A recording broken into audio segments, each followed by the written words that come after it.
You saw the president in Israel there painting a picture of a region at peace and saying we can only get there by working together. Take a look at the schedule here for the rest of the morning in terms of the president's visit to Israel. He's running about 15 minutes ahead of time. We expect at 7:15 in the morning he's going to meet with President Rivlin of Israel, and then he's going to the Western Wall. He's also going to have a meeting with Prime Minister Netanyahu, the president coming just directly from Saudi Arabia, where he addressed the leaders of the Muslim world. He presented a different vision in terms of Islam than he presented on the campaign trail and urged those nations to work together in partnership with the United States. Here's what he said.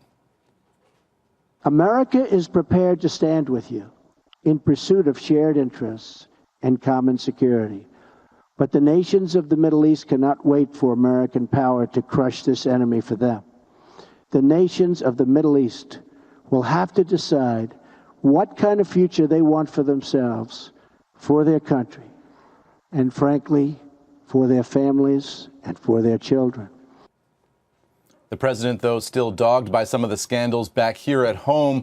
H.R. McMaster, the national security advisor, was on ABC over the weekend explaining some of the president's comments. The president was reported by the New York Times to have said that he fired James Comey, the FBI director, because he was a nut job, and to have told the Russians that this took some of the pressure of the Russia investigation off of the president. So these are going to be the two stories that we see going forward. The president operating on the world stage, trying to do something that no president has been able to do before him, bring peace to the Middle East, and at the same time fighting these scandals back at home. He's going to have to do that while traveling overseas. It's a very difficult and challenging political thing to do. At the same time, you're doing a high wire act in some of the most difficult politics in the world in terms of the Middle East, Joe.